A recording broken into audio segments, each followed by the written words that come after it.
Vale, buenos días. En el vídeo anterior habíamos empezado a hablar.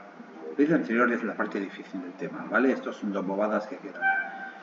Bien, habíamos hablado de que los tumores, que un tumor es un abultamiento, que puede haber cánceres sin tumor. Los tumores se originaban por una reproducción incontrolada de las células. Bien, en una primera fase o en un estadio es in situ, y luego en algunos tumores, solo algunos, evolucionan a un estadio posterior en el que las células, bien por pérdida de diferenciación o por cualquier otra causa, consiguen expandirse a otros órganos, que es lo que se llama una metástasis. Y cuando la célula adquiere esa capacidad, haya hecho metástasis o no, es cuando se llama un cáncer. Bien, eso lo habíamos hablado, y habíamos hablado también que todo partía de un fallo genético en dos tipos de genes.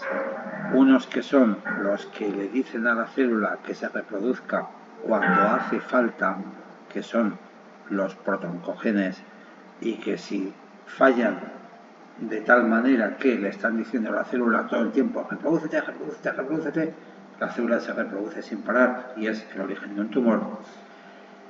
Y el otro posible fallo es en unos genes que se llaman los genes supresores de tumores, que le dicen a la célula que no se reproduzca, a menos que sea necesario, pero que no se reproduzca.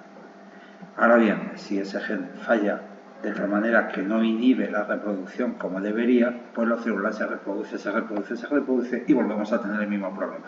Bien, esas son las dos causas por las que se pueden producir tumores y o cánceres. Bien, ahora continuamos con el tema, y esta parte es bastante sencilla, es un poquito de ciencia ficción y es un poco el sueño dorado de todos los investigadores y de toda la gente que trabaja en esto. Bien, que son las defensas frente a los tumores. Las células tumorales generalmente están muy modificadas respecto a las originales, y es más, se modifican tanto que incluso llegan a perder la diferenciación. Esto ya lo habíamos hablado. Bueno, pues en algunos casos puede ser que esos antígenos, los antígenos de superficie, ¿os acordáis? Antígenos de histocompatibilidad, aquellos marcadores que indican a nuestro sistema inmunitario, oye, que esta célula es mía, no la ataques. Y cuando el sistema inmunitario ve un marcador, ve un antígeno que no conoce, lo ataca. ¿Bien? Pues en muchísimas ocasiones el inicio de un proceso tumoral hace que cambien los antígenos. Y si cambian los antígenos, el sistema inmunitario lo detecta como algo extraño y se lo carga. Y el paciente ni se ha enterado. Bien, esto pasa con bastante frecuencia. Lo que pasa es que no pasa siempre. Como no pasa siempre, pues en ocasiones los tumores crecen y todo el mundo conocemos a alguien que ha tenido un tumor o que ha tenido un cáncer, y algunos que han fallecido, muchos que han fallecido de esto, ¿vale? Bien, entonces aquí viene un poquito a explicar esto, viene a contar los antígenos tumorales, que en muchas ocasiones son un poco diferentes a los normales, lo cual va a ayudar en algunos casos al diagnóstico, y en algunos casos va a permitir ayudar a que si encontramos un anticuerpo específico para esa célula tumoral concreta, ¿os acordáis que el anticuerpo, te acuerdas que los anticuerpos eran como banderolas que se pegaban a un determinado antígeno para que vinieran todos los linfocitos a cepillárselo? Si encontramos algún día algunos anticuerpos específicos frente a determinadas células tumorales concretas, basta con inyectarle esos anticuerpos al paciente, los anticuerpos se pegan solo a esas células tumorales concretas y a partir de ahí los linfocitos las detectan como extrañas y se las cepillan. Y eso es maravilloso. Lo que pasa es que eso se consigue con muy poquitos tumores todavía. Si algún día lo conseguimos con un montón, pues mola, ¿vale? Pues mola, porque será esto. Date cuenta que aquí pongo algún ejemplo, pero también te pongo que no seas friki y no te lo aprendas, porque esto cada 10 minutos aparece uno nuevo y después lo quitan porque daba no sé qué problemas y aparece otro y así, Bien, pero hay una barbaridad. Bien, aquí te pongo por si quieres saber más y tal, aunque es un poquito complicado. Y un ejemplo clásico de estos antígenos, que es el único que quiero que te suene, por si tienes algún abuelito o persona mayor de 50 años a mano, es la PSA. Bueno, el PSA, bien, lo que pasa es que no sé por qué siempre digo la PSA. Es el antígeno prostático. Bien, todos los hombres masculinos estamos condenados a morirnos de cáncer de próstata. Si viviéramos 120, 140 años, nos moriríamos todos de cáncer de próstata. Bien, está escrito, está maldito y estamos así. Bien, hay un antígeno, que es el antígeno prostático, que crece, que aumenta mucho el valor en sangre cuando una persona tiene un tumor. Entonces es un tumor de próstata, claro. Entonces es como muy sencillo. Coges a la persona, se le hace un mayorcito, se le hace un análisis de sangre y se mira a ver. Que está el antígeno prostático muy bajo, ese tipo no tiene un tumor en la próstata. Que está alto, pues puede ser que lo tenga, o puede ser que haya hecho mucho ejercicio, que haya montado en bicicleta, que haya eyaculado en los últimos días. Puede que sea por cualquier otra causa, pero ya da como para mosquearte. Bien, se le repite el análisis unos días después y si vemos que el tema sigue, pues es cuando hay que mirar a ver cómo está esa próstata, qué le pasa, si es que le pasa algo o no. Eso también es una forma, este tipo de antígenos específicos en sangre vienen muy bien también para facilitar el diagnóstico. ¿Por qué? Porque así se consiguen diagnósticos precoces. No hay que esperar a que uno se note ahí una cosa grande o uno tenga un síntoma muy grave, sino simplemente un análisis rutinario, a lo mejor se detecta, por ejemplo, en este caso, que la PSA está alta, o ya es suficiente para mosquearse. Y a lo mejor el sujeto tiene un tumorcito de 3 milímetros. Pero ya, bueno, pues si se quita tiempo, pues eso que te llevas. ¿Bien? Bien. Inmunovigilancia, pues esto las células están controlando constantemente, cuando ven que hay una alteración, pues se cepillan a la célula y tal, y esto, a la célula que está mal hecha y así. Y luego en cuanto a manifestaciones generales manifestaciones de los tumores, que es el último apartado que está puesto por imperativo legal, pues bueno, las manifestaciones cuáles van a ser, pues va a depender del tumor. Si tienes un tumor súper pequeñito, lo normal es que dé muy pocos síntomas, y si uno tiene un tumor que es muy grande y con metástasis en 40 sitios, pues lo normal es que tenga una barbaridad de síntomas. Bien, el primer síntoma o el más lógico, por decirlo de alguna manera, son las manifestaciones locales.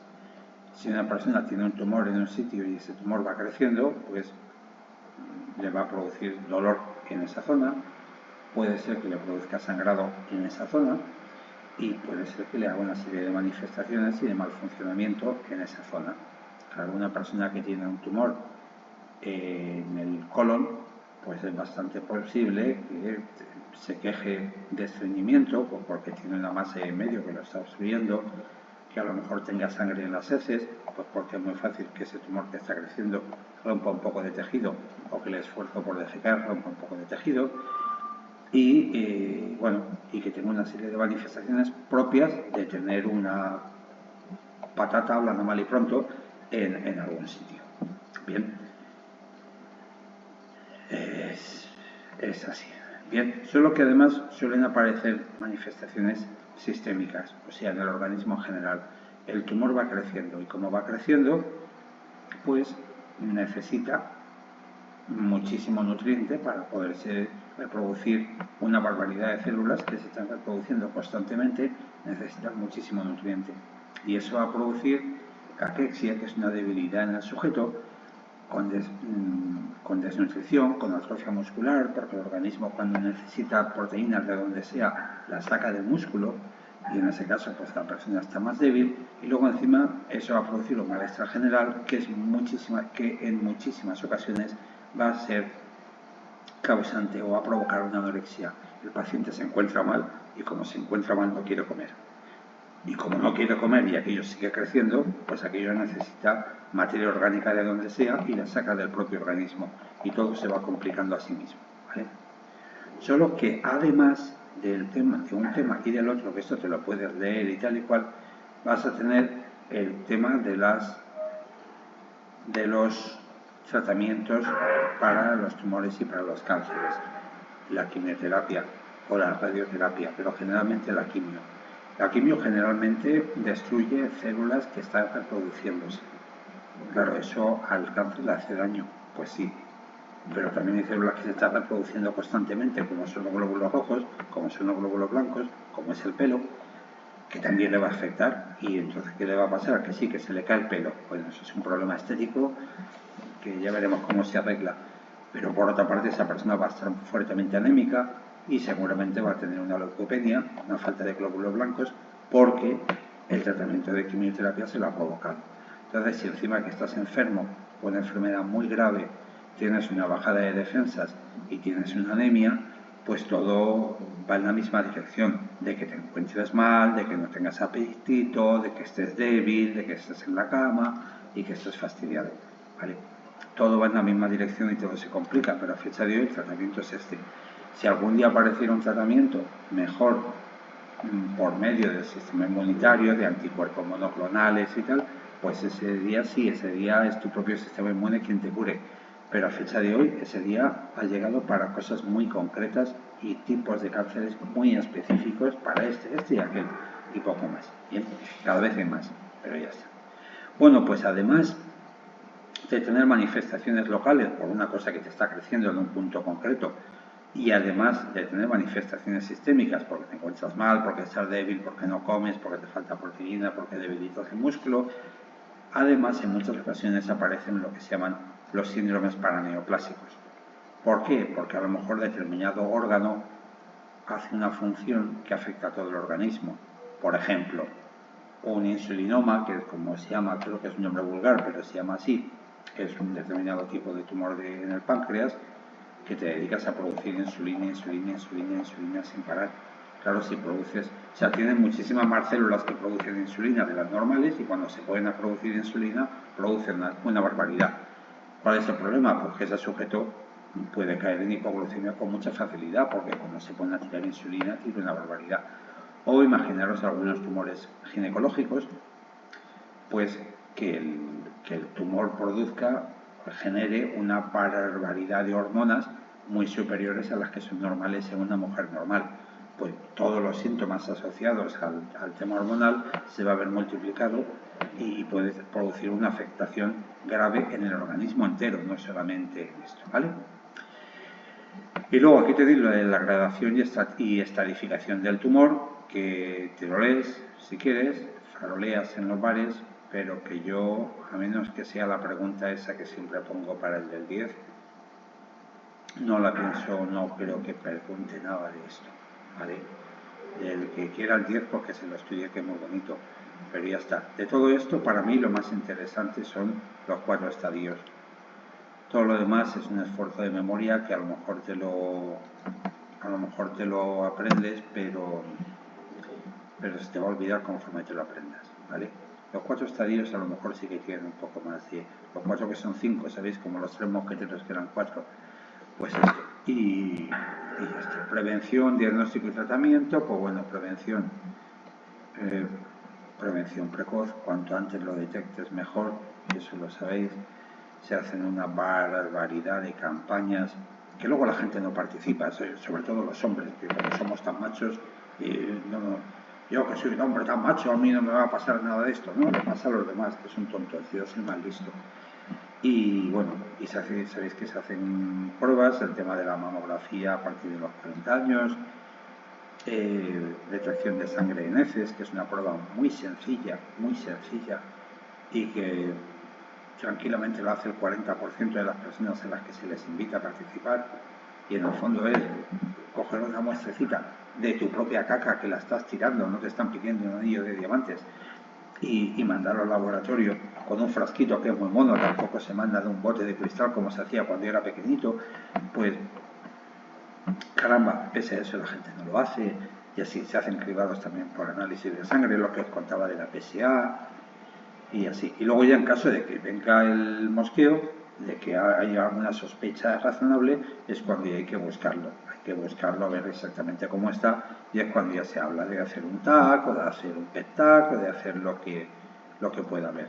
Los marcadores tumorales lo hemos hablado antes por análisis de sangre, ejemplo la PSA, que es la que hemos contado antes, y aquí pues esto, que los milagros se producen en Lourdes y no siempre, porque si no yo iría cada semana. De hecho, fui una vez a Lourdes a pedir que me hicieran guapo y mira, y volví igual. Los marcadores en muchas ocasiones falsean. Bueno, pues con mala suerte.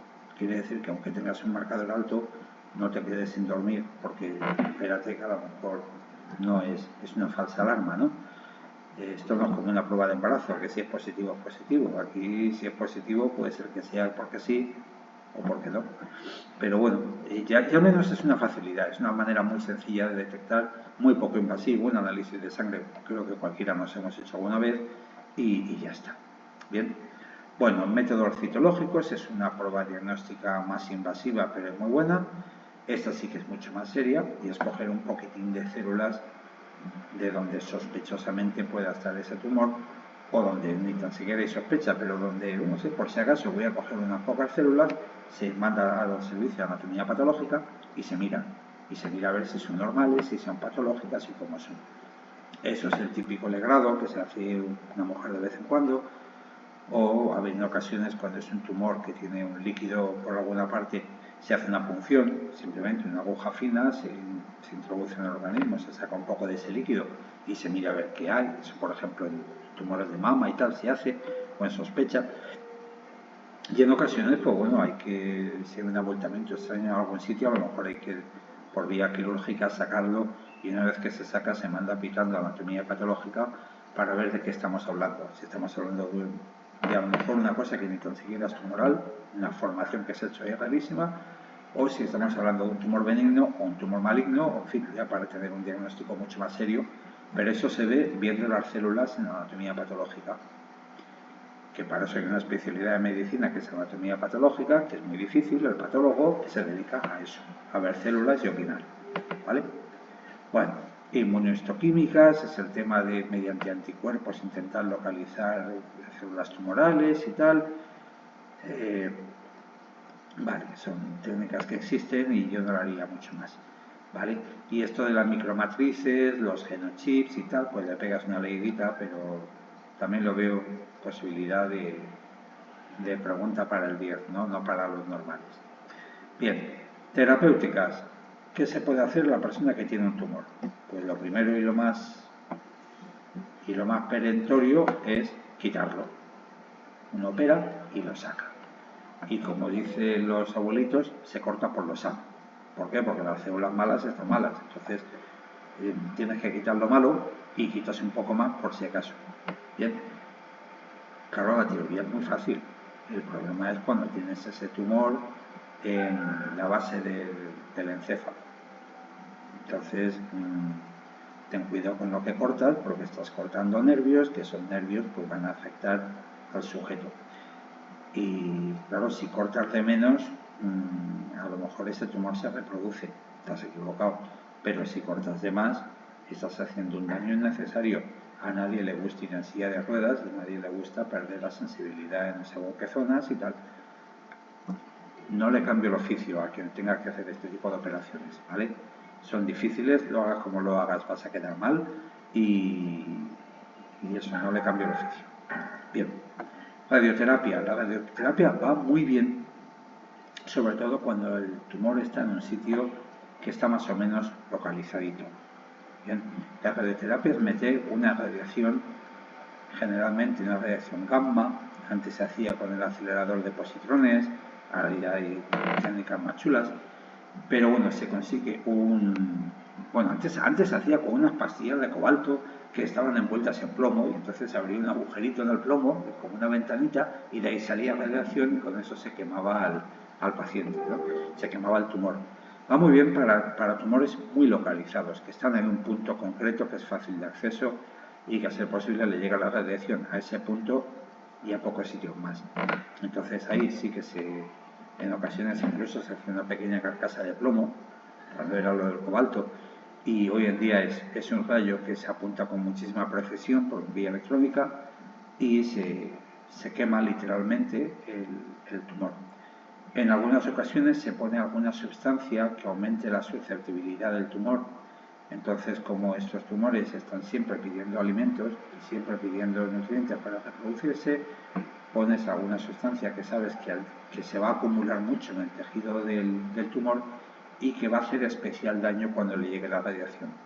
Entonces ahí literalmente se fríe el tumor. Claro, si es una cosa muy localizada y muy concreta en un sitio muy pequeño y muy tal, pues oye, va de maravilla. Si el tumor está extendido por 40 sitios y tiene 20 metástasis, pues tiene mala pinta. ¿Vale? La quimio, pues la quimio es esto, básicamente, hombre, ha mejorado muchísimo de los últimos años y cada año mejora muchísimo, ¿vale? Pero consiste en intentar introducir un tóxico para la célula tumoral. Aquí generalmente estos fármacos atacan a las células en reproducción, ¿vale? Entonces, lo que he contado antes, hacer daño a las células que están reproduciendo, a la célula tumoral le va a hacer daño, pero a cualquier otra célula que se esté reproduciendo, o porque se está siempre reproduciendo como las del pelo, o por azar, porque mira, porque le ha dado por reproducirse, porque se ha muerto la de al lado, pues a esas les va a hacer daño también y es un daño colateral. Sí que es verdad que la quimio cada vez también se está haciendo más fina, ya hay muchas opciones de dársela solo, por ejemplo, solo en algún vaso sanguíneo que llegue al tumorcito y le hace daño al tumor y no le hace daño o le hace menos daño a todo lo demás.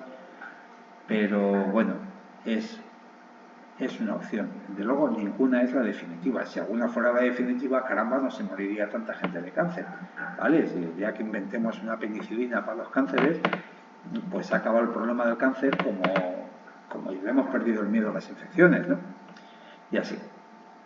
Y bueno, esto es mera estadística, pues vale para presumir en los bares, para nada más, por supuesto, no te aprendas ningún número y nada más. Los tumores los cánceres más comunes, pues yo creo que son los que más conoce todo el mundo, ¿no? El colorectal, el próstata, mama y pulmón. Y así. El de piel muy asociado al tema de la playa. Bueno, el colorectal muy asociado a la mala dieta, ultraprocesados. Ahora está la OMS como loca con los derivados cárnicos estos que no se sabe lo que es, tipo las salchichas de Frankfurt, tipo las hamburguesas de esa marca que tiene una M que no la puedo decir, pero que yo siempre les digo a mis hijos que felizmente no les gusta, que si algún día tienen que ir a un sitio de esos, tirar la hamburguesa dentro de una cajita de plástico, que abran la cajita de plástico, que tiren lo que hay dentro y que se coman la caja, que seguramente tiene más alimento. Pues esto está bastante asociado a mala dieta moderna, entre comillas. Bien. El de próstata, ya os digo, como el de mama estamos condenados, lo tenemos ahí escrito, mala suerte. El de pulmón, fuertemente asociado al tabaco. En los países árabes el cáncer de pulmón lo tienen prácticamente los hombres y ninguna mujer. En los países Europa y Estados Unidos está aumentando estrepitosamente el número de cáncer de pulmón en mujeres, pero por una cosa, porque en los países árabes que una mujer fume es una cosa muy fea, y aquí pues ahora se está pasando un poco a la moda, pero hace 20 años, si querías ser la diva de la fiesta, tenías que ser una mujer fumadora. Y entonces, bueno, pues esto ha hecho que esté aumentando el cáncer de pulmón en mujeres. Bien. Otros de piel, melanomas, playa, iros a la playa a las 2 del mediodía, verás lo que te encuentras de gente, no vaya usted a esas horas, petado, no puedes aparcar, no puedes ni estar de pie. Vejiga, asociado también al tabaco, sobre todo mucho, y en fin, y los demás, mucho más. Bien, esto es un poco lo que hay. Esto le pegáis una leída, los datos de importancia relativa de cada uno de los tumores, diferencias entre hombre y mujer. Bien, aquí sigue siendo en España, sigue habiendo más cáncer de pulmón en hombres que en mujeres, pero va aumentando en mujeres, insisto, y así, ¿vale? Y yo creo que aquí ya poco más había que hacer, efectivamente. Venga, a disfrutar. Gracias.